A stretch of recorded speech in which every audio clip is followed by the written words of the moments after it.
عشان وضعنا صرنا ساعة ندور وين مكان القاعة. هذا أيمن هنا يقول صوري وضعنا.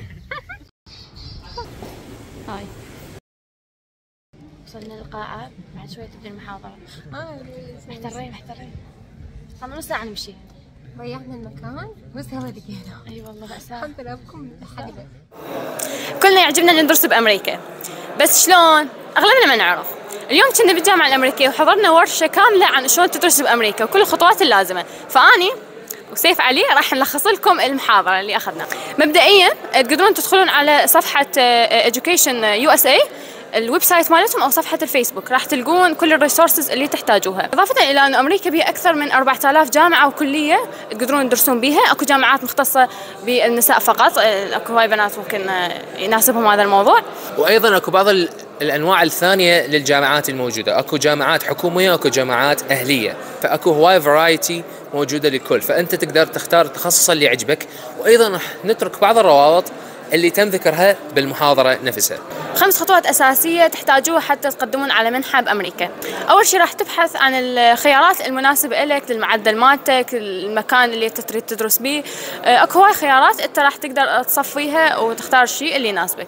النقطة الثانية هي finance your education، اللي هو لازم تختار شلون راح تقدر تمول دراستك هناك، إما تكون عن حسابك الشخصي أو تحاول تبحث عن جهة تقدر تمول مالتك الدراسة.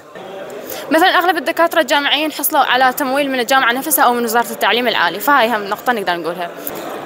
النقطه الثالثه هي apply for admission، يعني المتطلبات الاساسيه حتى تنقبل بالمنحه. طبعا المتطلبات تختلف من منحه الى اخرى، بس الاشياء الاساسيه هي اول شيء الفورم مال التقديم نفسها بها معلوماتك الاساسيه، وثاني شيء الاختبار مال اللغه الانجليزيه، ثالث شيء رسالة التوصية من الأستاذ أو الدكتور الجامعي اللي موجود بالكلية مالتك، ورابع شيء هي رسالة الحافز. هنا راح يكون الجدول الزمني اللي دارته تقدمون، وأيضا ممكن يختلف من دراسة إلى دراسة. وأيضا راح تكون أيضا التست سكور اللي هو للاختبار اللغة الإنجليزية مالتك.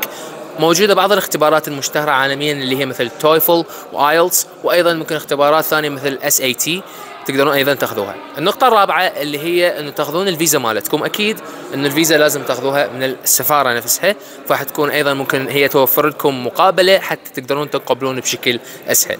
سويت هيك يعني عشت ايدك. هيك دانيا نسوي الفيزا كلنا توكل تسافر نفسها اول مرة.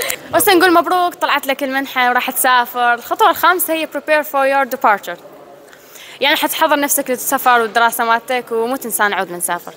كان اغلب النقاط اللي تم ذكرها بالمحاضره نفسها، وايضا اكو بعض نقاط تقدرون تبحثون عنهن اكثر موجوده بالمواقع اللي ايضا كانت موجوده بالوصف. فنتمنى التوفيق للجميع من التوكرز ومني انا ايضا، فان شاء الله كل واحد يروح يدرس بالمكان اللي هو يعجبه. عاشت ايدك سيف، كنت ضيف خفيف ولطيف.